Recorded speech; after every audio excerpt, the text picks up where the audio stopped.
But if you are not sure how to start, how to do the GCP, how to use the GCP, you can bring your laptop on the September 22nd, 3 to 5 o'clock. I cannot reserve the room for the 104, this is not only for the operating system, all my teaching classes, including database and data mining, and this one.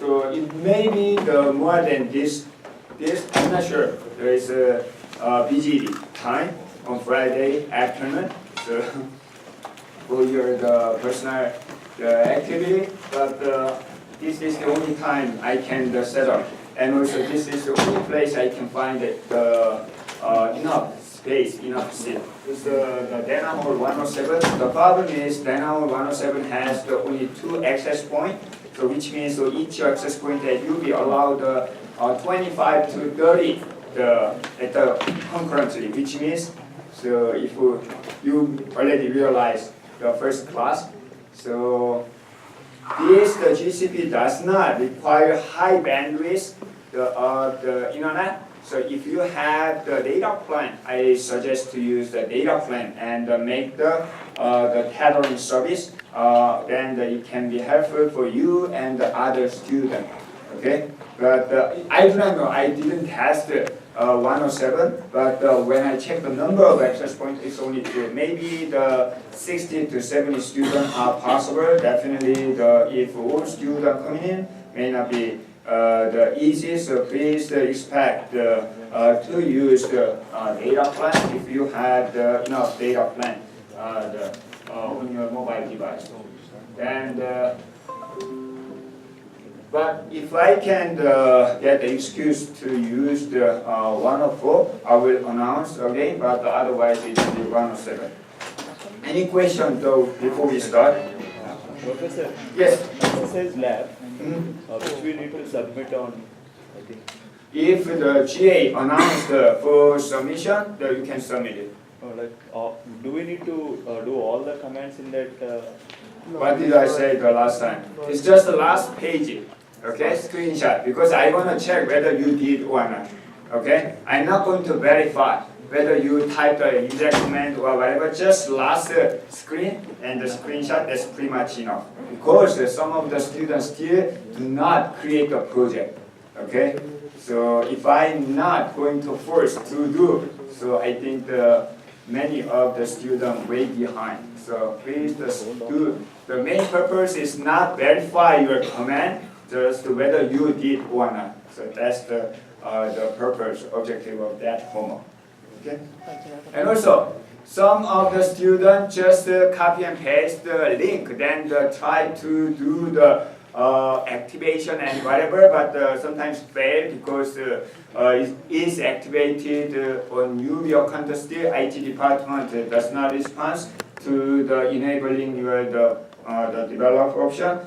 Until that time, the alternative way is to use the $300 free box for your individual Gmail account. At that time, you need to put your credit card information, but it will not be charged. So that is the only option you can do in case you fail to activate your code. Please, that is also the instructed on the GCP exercise lab document. Okay, so on this day, Friday, we are not going to start from the very beginning. We are going prerequisite is the activate your coupon and create a project. Then after that, we are going to do the exercise. So, any other questions? Yes. Yes. On Friday, the GCP lab. Which so if we're not attending the lab, because for example, I have already set up the virtual machine and I did the lab. Yeah.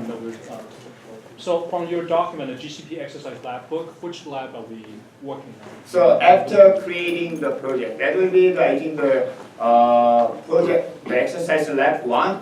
Lab 1 is activating and creating the project. So after that, we are going to continue as much as possible. I do not know how much we can cover, so as much as possible we are going to do. Okay? But it is good idea to try, just try. okay, for the GCP lab. So then if you fail, delete everything and start it again. That will be much better for your experience. Yes? So to that, the lecture be recorded as well? No. It's just voluntary, the optional, okay? With, I think that I really thanks to the GA who contribute this. So GA will take care. But will not be recorded. Any other questions? Okay. So,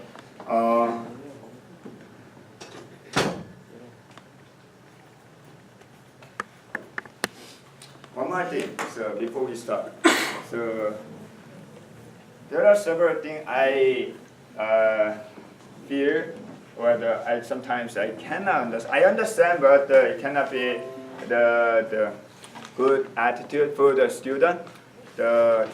Nowadays, we have less and less student, the incoming student, due to the visa issue. I heard that it is hard to get the visa to enter the United States from India, from China. It's drastically reduced. So because of that, you are selected. But anyway, and also some of the international students who are willing to study abroad, they change the direction to the Australia or the Canada, not the United States, because of the recent change of the U.S. government foreign policy. But I believe that's not the bad news for you, okay?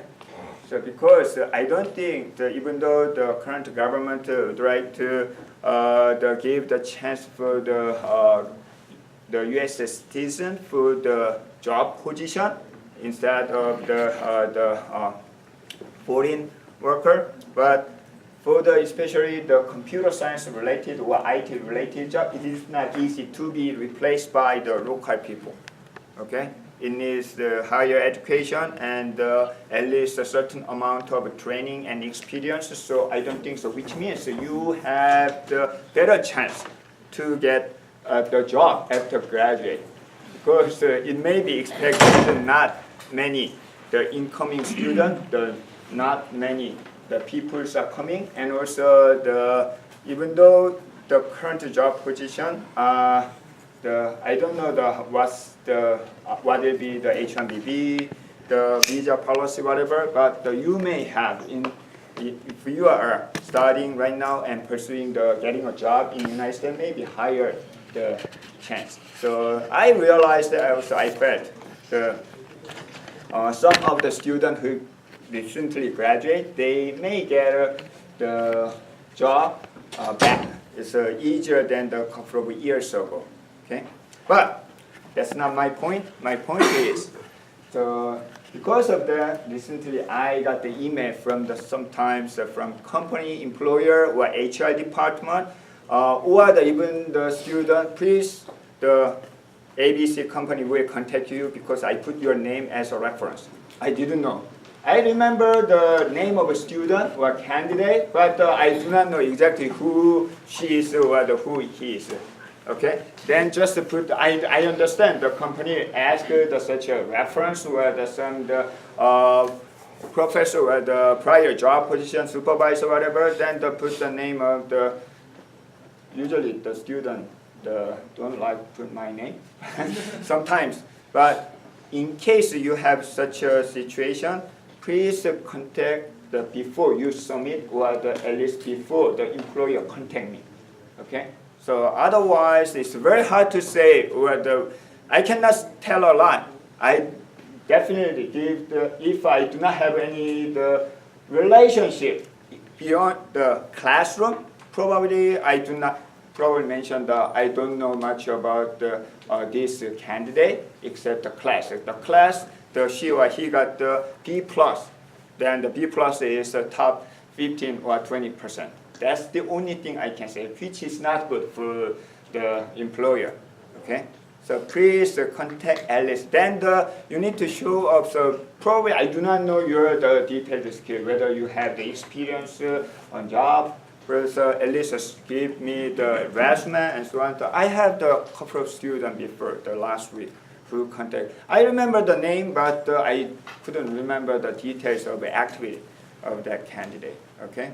So please, if you pursue such a job position, so you'd better have at least the relationship with not only me but any professor. That's very important to get a job here. So also, if I can talk to the HR service, that will be better. But for example, if you just solicit the email to me, the HR will call you. Then do I need to stay in my office 24 hours? Probably not. Sometimes miss. That's not good for your reputation when they process your application. So please think about such a thing. It's just the suggestion. Okay, so today we are going to continue the process.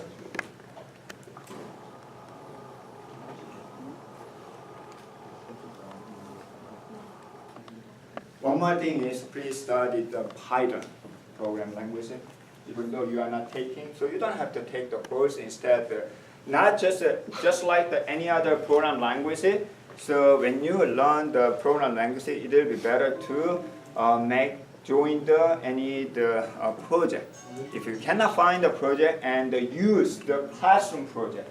If you do not have any such opportunity in the classroom, then you can ask the professor or the PhD student whether you can help or volunteer work, so something like that. And especially Python is not very difficult. So even though I have experience to teach high school students, they even learn the Python, the language. Those they didn't have the programming language experience except what is that Scratch program and so on, but they easily learn the Python. Very intuitive and straightforward language, a high level language, so you can even study by yourself. And nowadays many of the company expect the candidate know how to use the Python. So don't be afraid to use the Python. It's better chance for you, just for. And even right now we offer the Python program language. Okay, so but I'm not teaching the Python here.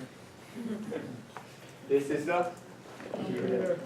we have the CPU and memory, and the secondary storage we have. I'm not going to put the secondary storage here. We can put the secondary storage and file system. They are connected. And then, so we to use what is the main purpose of the operating system? This is some hardware. There's a user. The user would like to use the computing resource, like the computation power of the CPU or the fast processing input and output. We'd like to use such a the computer resource. How can we use such a resource? The only way is through the command. Okay, instruction defined by the CPU. That's the only way to use the computer resources, which means we need to make we need to use such an instruction command, like the machine learning, today is not, everything is machine learning, machine language, okay? So machine language, most popular one is like the move, I think the 40 to 50% of any programming code consists of the move, the instruction. Okay, or the assembly language, if you already took the assembly language class or embedded either a microprocessor class, you know that. So we need such a set of instruction to use the computing power, but it's not easy. So we need to use what? High-level program language like C, C++, Python, any program language. Okay, so they include this IO or something main, and then this will be compiled. So I'm thinking to offer the compiler course. Last 2 decades, the UB didn't offer the compiler class, but I still believe the compiler class one of the most required class for computer science students. I got frankly speaking, not very good grade in my PhD. I took that PhD. It's a B or the B plus. So But I learned the most of the thing. You need the program language skill, the algorithm, and the hardware. Everything is kind of compile all the knowledge. So anyway, so compile. That we have the instruction. This is called sometimes the passive, the process.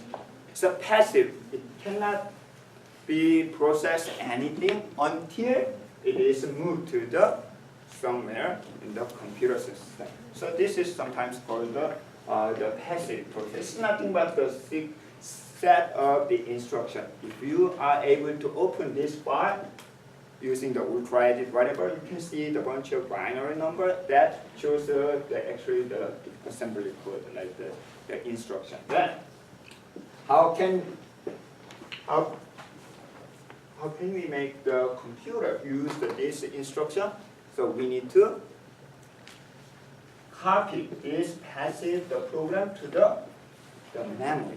Okay, so that finally CPU can access this instruction somewhere in the memory using address. So at the time you can use the move between the memory and the register. So that's what you learn in the microprocessor class, right? So then the problem is when you load the set of instruction into the, and by the way, how can you load this one? You can double click. Whenever you double click execute, then this will be loaded into the memory. Or you can type your command.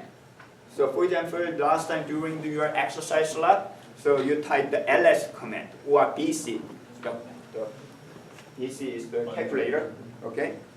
Simple calculator. Any command using the dash shell. So that is actually the program somewhere in your. So if you want to know where is that, you can use the which command. This is also another command. The where is the binary code of that the executable file. So for example, bin/ls like that. So you will find. So this will be executed. Execution means loaded into the memory, copied. Okay. At that time, problem is, okay, how can we copy? Just the instruction into that? No. As you know, memory is address. It's a sequence of address. So we need to move this one using what? Data structure. There might be certain root, okay? There might be certain format to load this instruction to here. In other words, when we create the process, there might be certain the format of the memory structure that is called the process, the structure. So first we'd like to discuss it. I think the last time I showed you the high level, the structure of the process that is like this. So most of the class, most of the professor, or most of textbook use this kind. It's not mine. The kind of a rectangular, okay, to represent what? So memory, okay. Then they put the 00 bottom and the lower address and higher address, like that, okay. So whenever you see this kind of thing, it represents. Sometimes it's upside down. So don't be confused. Sometimes upside down. In this case, the bottom to up. Okay. Then, when you double click the program, this program, for example, ls. So the instruction of ls will be the copy to the memory at that time. They have something data structure rule or something format of this process. Like the default size of the process is 32K, for example. By the way, who decided? Who decide the size of the process is 32K? Size of the process or size of So this is one example of the process data structure. In other words, let me change the question. Who decide the process data structure? It's a compiler. okay? When compiler compile the high level, definitely your program language do not know, okay? Sometimes you can copy and paste the Unix program to the another Unix program, then if you compile correctly, it works. However, after you compile, even though it's exactly the same source, but if you are using the AMD or the i5, the Intel, it doesn't work. Why? Because the CPU, eventually we are going to use this CPU. So depending on the CPU, their instruction and data structure are different. Then this CPU has their own, I need the default 32K. Then the operating system and your program language, the compiler should need to know their requirement. Okay? Using that one, when you compile, it will be formatted. So for example, 32K. Then this is a general data structure. So not exactly same as for all the processes, but in general, most of the process data structure consists of 4 parts. First one is called the data. Data means exactly same as this instruction and copy. Okay. This is the data. Okay. Then it's the lower part. Then we have the text. Text means it's the opposite. Right? Sometimes I got confused. The text, yes, I got confused. So this is the data. This is the text. Text is instruction. So like the object file. Object file will be the binary code, instruction code will be copied to here. Then second part is the data. Data has the global variable. In your program language, you have the global variable, and also in your the Java programming or any other programming, you can define the global or access by the public. So such a thing. So that data is located in the data area. Okay. Then there are 2 more areas. One is a heap, and another one is the stack. Heap area is growing bottom to up, small address to higher address. On the other hand, the stack area is growing top to bottom. So first, stack. Did you learn what is a stack? Stack is data structure. So this is just the quick the key to answer any of my question. So any of the question in this class probably answered by data structure.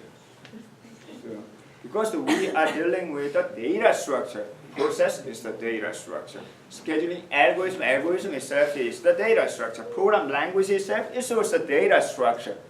Okay? What is the stack? Stack is a data structure. It's a basic of a basic data structure that you learn in your data structure class.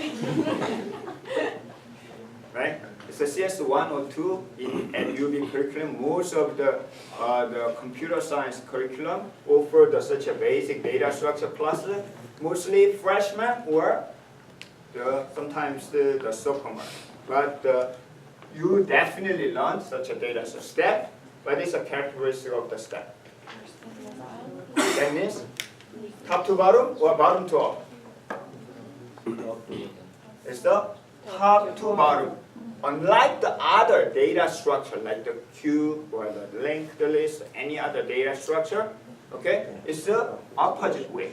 Okay, like also in our real life, we are using the step data structure. Like why don't you step up the booth? Okay, so which one is easy? So if you are frequently use the textbook, probably it will be top up and of your step, right? You can just pick up.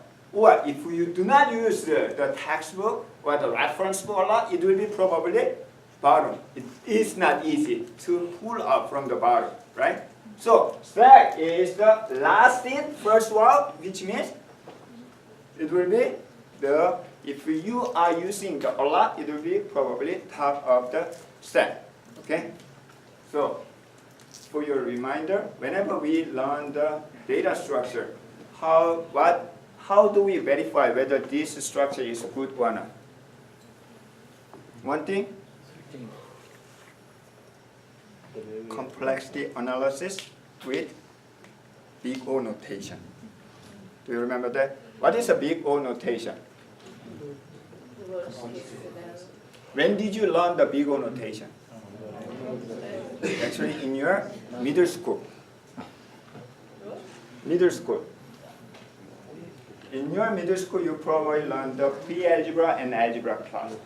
At that time, you learned equation. Equation, what is an equation? Expression of an equal sign. Yeah, then that is the consists of number of term. Okay?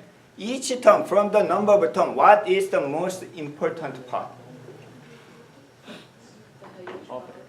Degree of the equation, which means which term has the highest power. For example, x squared plus 1. What did we call such an equation? Quadratic equation. Or cube, depending on what? Highest. Okay? Which means that because that highest degree, like the x squared, determine the power of this equation. We apply this one to analyze our algorithm. That is called the big O notation. Its name is just changed, but same idea. So you already learned such a thing in the middle school. So, for example, which one is the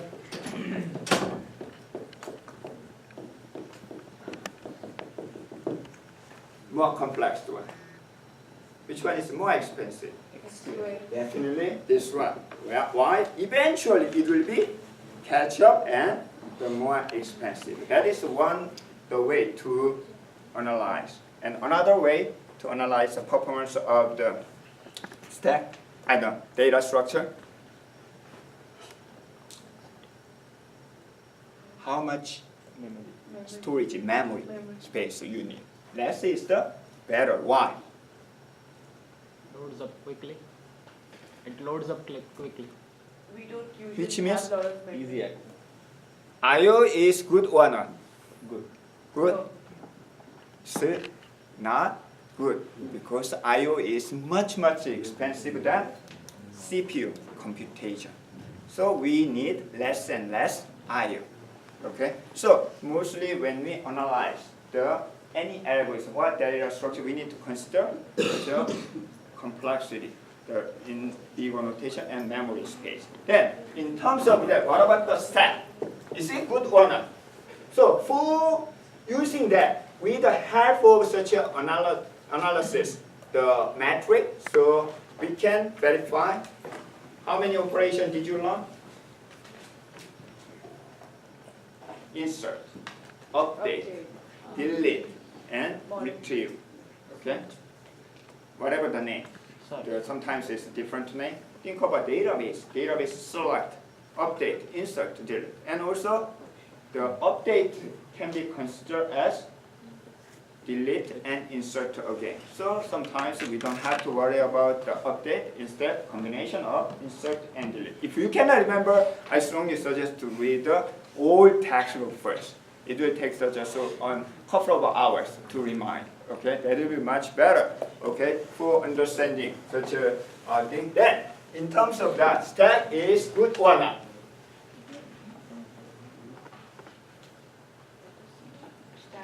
Stack. Is it good data structure? Good means fast data structure or not? It's not best.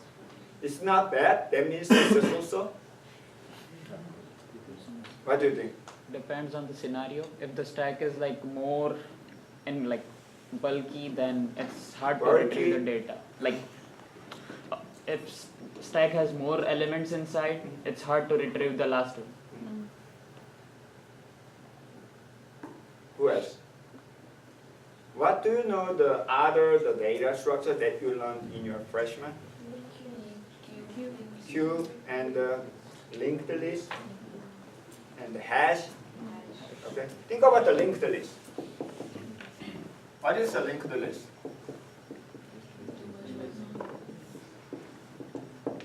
from the beginning, Yes, like okay. that. Next to Any data structure, first, for example, insert. When you insert, you need to find the location, okay?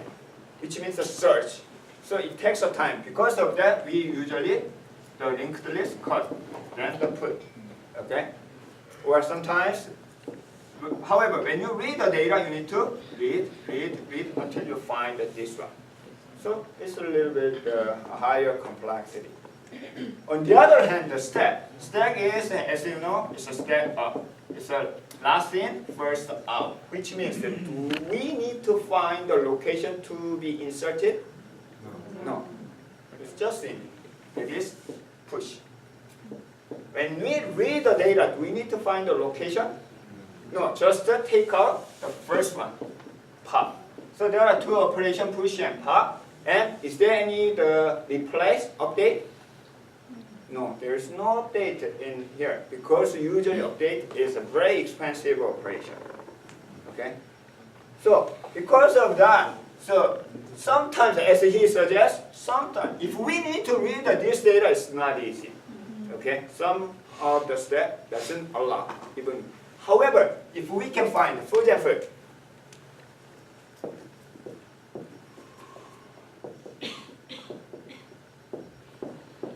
so we have the three depths of the for loop. So sometimes we need a temporary the variable I here. If you define the I here, it will be available only this loop, right? Long. We have J. J will be here. Then it will be available, including this one, inside the inner loop, it will be available this level. K is available here. Okay. So whenever you define the variable, what happens? You need a space on memory. I, J, any variable is a data structure also. So to simplify, such as the simple data structure program languages support at the Java primitive data type, okay? It will be directly, it's not referenced directly somewhere, okay? Or if you are using the object, it will be it's different story. Okay, so C, definitely, when you define the variable, it will be somewhere in your memory. So, if you define the K, somewhere in your memory, K, then the reading, and then there is an inner loop. So, we define the J, or sometimes the I here. So whenever you access, you need to find where is the I, where is the J. Even though you are using reference, so you need to use that reference and access. It takes some time. Instead, if we use the step, so for example here, so K, define. We don't have to find the location, then instead, next to J and I. So first, whenever we take care of this inside the loop, okay, so it's always nearby. We don't have to find the location of I because it's the last in, first out. Then if you out of this loop, automatically it will be gone.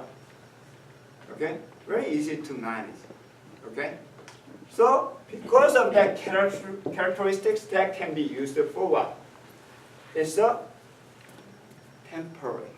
Okay, temporary space. Temporary data in the process. So stack is used for such a temporary space. However,